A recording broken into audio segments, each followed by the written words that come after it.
Welcome to the Stairway to Heaven. We're coming to you on X-Zone TV and Simul TV from our broadcast studios in St. Catharines, Ontario, Canada, with the latest updates on the increasing frequencies impacting us all. Stairway to Heaven is the source of vital information for the evolving human being. I'm Golda Wiyaka. Walk-ins. Old body, new spirit? Many are familiar with the concept of walk-in spirits. For those of us who are not, a walk-in is purportedly a disembodied spirit willing to take over a person's body when that person is ready to give up and throw in the towel on their life. Unlike possessing spirits that are believed to take a person over against their will, a walk-in will take over only when the original spirit of the person is ready to vacate. The presumed purpose of this exchange is to allow a benevolent spirit to enter this reality in order to accomplish a mission, aid spiritual evolution, or some such worthy altruistic task. While this may be somewhat true, there is much more to the story. To examine the concept of walk-ins in more depth, we need to revisit the ambient frequency of the planet. We go much deeper into the current frequency shifts and their causes in Stairway to Heaven episode 39, Everything is Energy, What Happens When the Frequency Changes. You can find it and all prior episodes with our compliments at www.stairwaytoheavenmedia.com. Suffice it to say, frequency is not a static thing. As the ages change charted by our relative positioning in the galaxy, frequency devolves and evolves in a cyclic pattern. Some ages are characterized by lower frequencies and others by higher ones. Often, people equate high frequency to being good, while low frequency is bad. This is not the case. Frequency is neither good or bad. It simply is. Every frequency supports a different reality. There are valuable experiences and lessons to be had in both the upper range and the lower ones. At the extreme ends of the scale, whether high or low, frequency can be equally damaging to the human body. As an example, radiation is very high frequency. That does not mean being at ground zero during the Chernobyl meltdown would be a good thing. Before becoming physical, we reside in Source, a very expansive and unified frequency. When we incarnate, we're subject to the frequency ceiling present on the planet at the time our spirit enters the physical body. This ceiling is dictated by the frequencies of the Earth's current location in the cosmos. Incarnating into a physical body necessitates disconnection from frequencies either higher or lower than that of the planet. The rest of our frequency expression, higher and lower, remains present outside of the body, extending to the unified field and beyond, but we do not have direct contact with it. This expansive frequency existing outside of our body becomes what many call our higher self. It's no wonder the trauma of separation from Source, and much of our expression, results in amnesia. Most of us don't remember being born or who and what we were before this lifetime. Once born, the frequency compromises don't end there. Through the bumps and bruises inherent in living in this world, we continue to disconnect from our natural expression. As an example, when turning 2 years of age, it's natural to start seeing ourselves as separate and setting boundaries. This stage is called the terrible twos. Asserting ourselves and screaming no to our parents is often met with negative results. Soon, we learn that being okay, as far as our providers are concerned, means not firmly setting boundaries. We therefore disconnect from the frequency bandwidth representing strong boundaries and develop a more subtle tactic to get our needs met. This adaptation is very energy expensive, resulting in less frequency available, adding to the frequency loss caused by disconnecting from our right to set boundaries. This is just one example of frequency loss we suffer throughout our lifetimes. Eventually, we become more defense mechanisms and operating systems than our original frequency design. Furthermore, we identify with our defenses, thinking they're who we are, separating us further from our original spirit frequency and our connection to our higher selves. Ironically, these patterns and defenses become a form of a possessing spirit. Given that these defenses are earthbound and prevent our connection to higher self and therefore the unified field, this is an epic loss. We're left feeling incomplete and dissatisfied, always searching for something without knowing what it is. So, where do walk-ins fit in? While some walk-ins may be totally different spirits, most of them consist of reuniting with the more expansive aspects of our original soul. Rather than throwing in the towel on our current lives, we are releasing the incompatible frequencies of defense mechanisms, judgments, and identities that do not resonate with our true design. As a result, more of our true design, aka higher self, is allowed to enter. The ambient frequency on the planet continues to rise as a result of moving further into the Aquarian age. This raises the frequency ceiling on the planet, providing access to increased bandwidths of our higher self. However, there's one little problem: the additional frequency compromises we have experienced during our lifetimes. These losses separate us from our higher selves, rendering us unable to resonate with the more expansive frequencies. Without resonance, there can be no connection. As discussed in prior episodes, to evolve we must heal our damage and reclaim the original bandwidth of frequencies with which we incarnated. The frequency loss I've described here has been recognized and treated throughout the ages by shamans of all indigenous peoples. It's known as a spiritual illness of soul loss and is treated by a technique called soul retrieval. There's more about shamanic healing in Stairway to Heaven, number 47, What is Shamanism and How Can It Help Us Now? By setting our intention to evolve and addressing our damage, we put ourselves in a position to receive more of our true expression, aka walk-ins. The experience of having a walk-in varies greatly from person to person.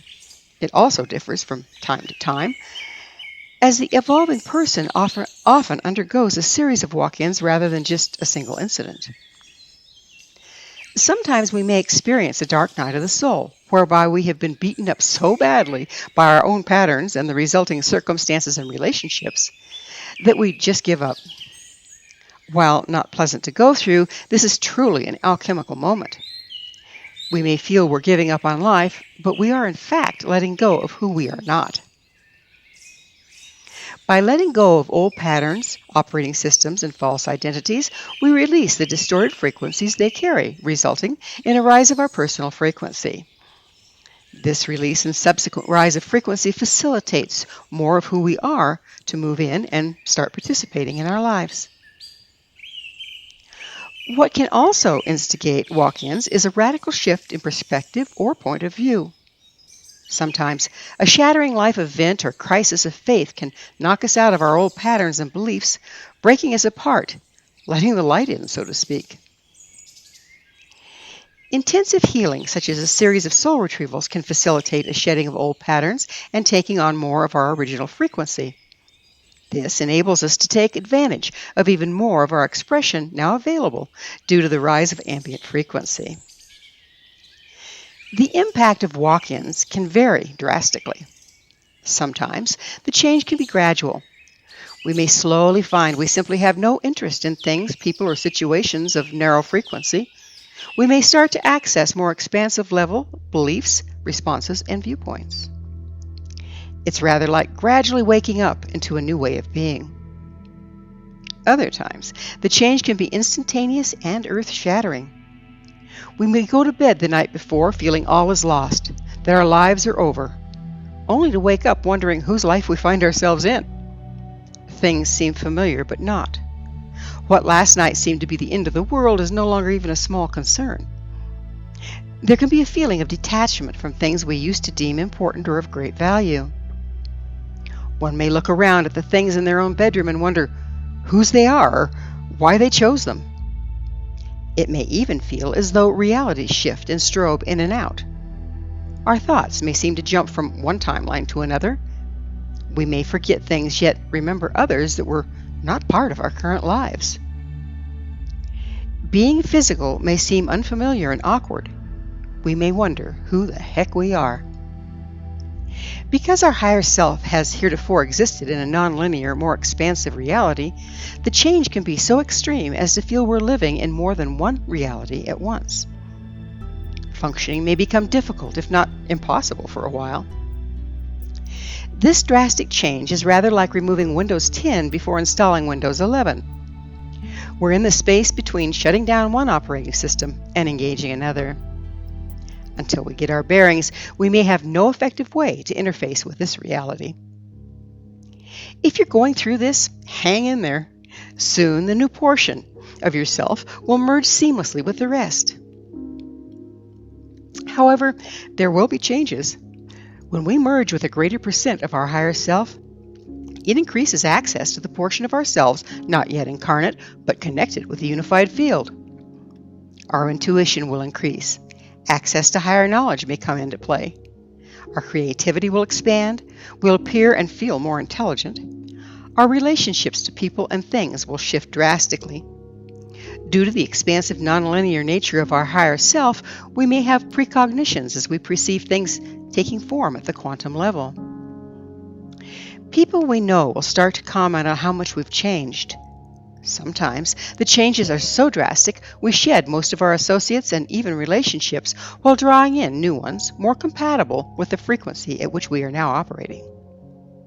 One may wake up with who they had thought was the love of their life, only to realize that person has been manipulating and using them, that the entire relationship has been pattern to pattern, not heart to heart.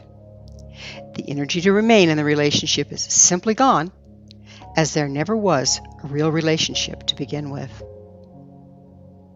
But take heart. Drastic changes only take place depending on our personal intentions for our lives. An additional factor is the amount of processing we've been willing to do leading up to the change. When going through such a change, remind yourself, this is what you've been working towards. Regardless of what it looks and feels like now, your intentions will be met on the other side of the upheaval. Do bear in mind, beyond the natural push-pull whereby people and situations are drawn or repelled without you taking direct action, it's not a great time to make decisions. Best to wait until you've settled into your new configuration and had time to reevaluate your relationships and your life. Evolution of this magnitude is not without its cost, nor does it happen in one shot. We've been separated from our higher expression during darker ages, and that separation has been passed down genetically. Limiting beliefs and judgments have been handed down the lineage. We've been indoctrinated into a physically based culture and belief system. Add to that all the additional frequency compromises this lifetime, and we simply could not get there from here. There was no way to bridge the gap between the frequency we were left with and our higher selves. All those beliefs, patterns, identities, holdouts, judgments, and concepts must die at the altar of our personal evolution. This can be very alienating, as those very things are the currency of our current consumer-based reality. There will come a time that most people simply won't get us, as we are not controlled by the same patterns and beliefs as the masses. But hey, with access to our higher selves, the sky and beyond is truly the limit.